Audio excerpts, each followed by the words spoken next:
Well, maybe it's her black belt in karate, her New York Times best-selling books, or her skill as a neurological ICU trauma nurse. Whatever, Tana Amen exudes confidence. It's hard to believe that she was once a scared little girl.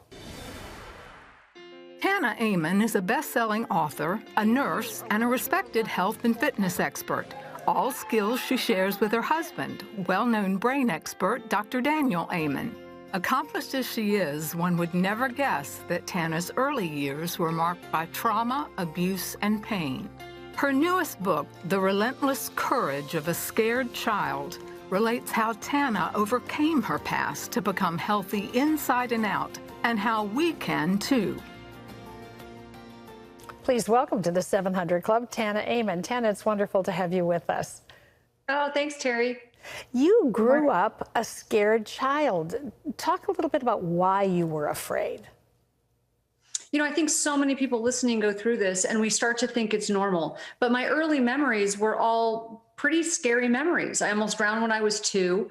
My uncle was murdered when I was 4, and I remember that day very clearly. It's one of my earliest memories. And I suffered with sexual abuse. You know, I ended up developing an eating disorder in my teens because I was struggling to find some sort of control, and I hid that. For many years, I just struggled silently with that. And then in my 20s, I developed cancer. I was diagnosed with cancer. Right when I started to think I was getting my life back together, you know, I'm told I have cancer, and my whole world just fell apart, and I fell into this wicked depression. And so, you know, I often tell people, you know, we all process things so differently. The one thing that was harder for me than cancer was depression. It was this deep, dark hole I could not claw my way out of. And it was just so hard. So everything finally just came to a crescendo. And I asked myself, I didn't even know if there was a God at that point. And I was like, if there's a God, he doesn't love me. And this is not how life is supposed to be. It's too hard. There's no point. You actually felt like if there was a God, you weren't lovable. I mean, Right. One of the ways that you battled the control issue in your life was bulimia, and that lasted for years into your adult life. How did you eventually heal your body? So I would put Band-Aids over it and think I was fine. So I wouldn't, because I wasn't purging with my, by vomiting, I would start exercising like crazy and think, oh, I'm okay. But I never took the time to heal. And so finally, when it was many, many years later, and I was actually in my 30s, because there was so much shame around it. There's so much shame around these things. And we blame ourselves for the things that happen early in our lives so often. But when I met my husband, I wasn't a patient, let me be clear. But when I met my husband and I started dating him, I kept pushing him away. I couldn't let anybody get close. But he wouldn't go away. I mean, not like he stalked me, but he wouldn't go away. Right. And so he just kept loving me, and he just kept telling me how amazing I was and that I deserved to be loved. And between that and my newfound spiritual walk, I started to question, like, do I need to live this way? And I had this little girl, and I thought, you know what? I can't raise her the same way I was raised. And that was my motivation. There was also something in you that refused to be a victim. I mean, that word was like anathema to you. Where did that come from? You know, my mom had a lot of grit, even though things were really hard. She was a 16-year-old runaway, which is part of why things were so hard. She never finished high school. She was always working 3 jobs, never there. But she had a lot of grit, and I think I inherited that grit.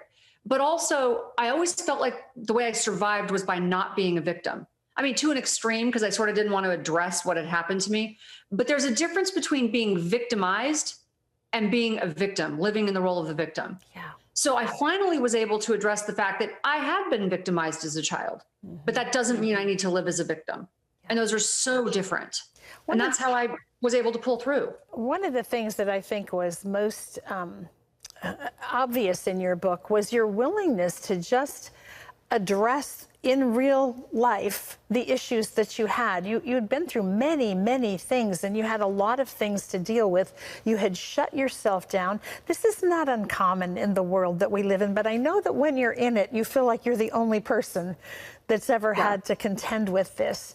Your faith came into your life at some point. A friend invited you to church. How did that change you? Oh, it changed me so much. And I remember telling her I can't go to church because, like I said, if there's a God, he's not going to love me. He's not going to forgive me with the life I've lived.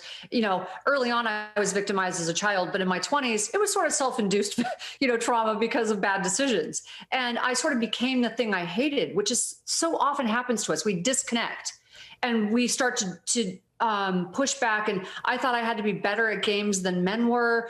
It was crazy. So when I met this woman, she started taking me to church, and she's like, God doesn't care where you've been. He only cares where you're going, and you don't get clean to get in the shower. And I never forgot that. And she told me about King David, and he's still to this day my favorite Bible hero because he's so flawed. So I thought if King David can do it, I can do it. So that was that was sort of a turning point for me in realizing that I don't need to be perfect. Yeah. I'm flawed. It's okay. Aren't we all? Yes. One of the things you say in your book on page 45 is you list the litany of things you've just talked about that were issues in your family and in your life. But you said, even if I didn't understand it at that time, I know it now. Our history doesn't have to be our destiny. That's the message, isn't it? It is. And also, there were so many things about my family that I didn't like, that I didn't want to be like. But there were also, if I'm really honest, when I wrote this book, I realized there are a lot of things I did love and I did want to be like my mom's grit. Yes. Her resilience. Yes. So I want to focus on the things that I do love, that I can control, not the things that I wish I could take back. Well, everybody has those things, and I'm sure there are many people who are watching right now who find their lives in disarray.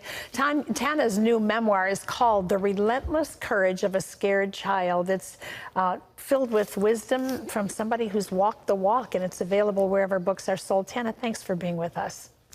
Thank you so much. Bless you.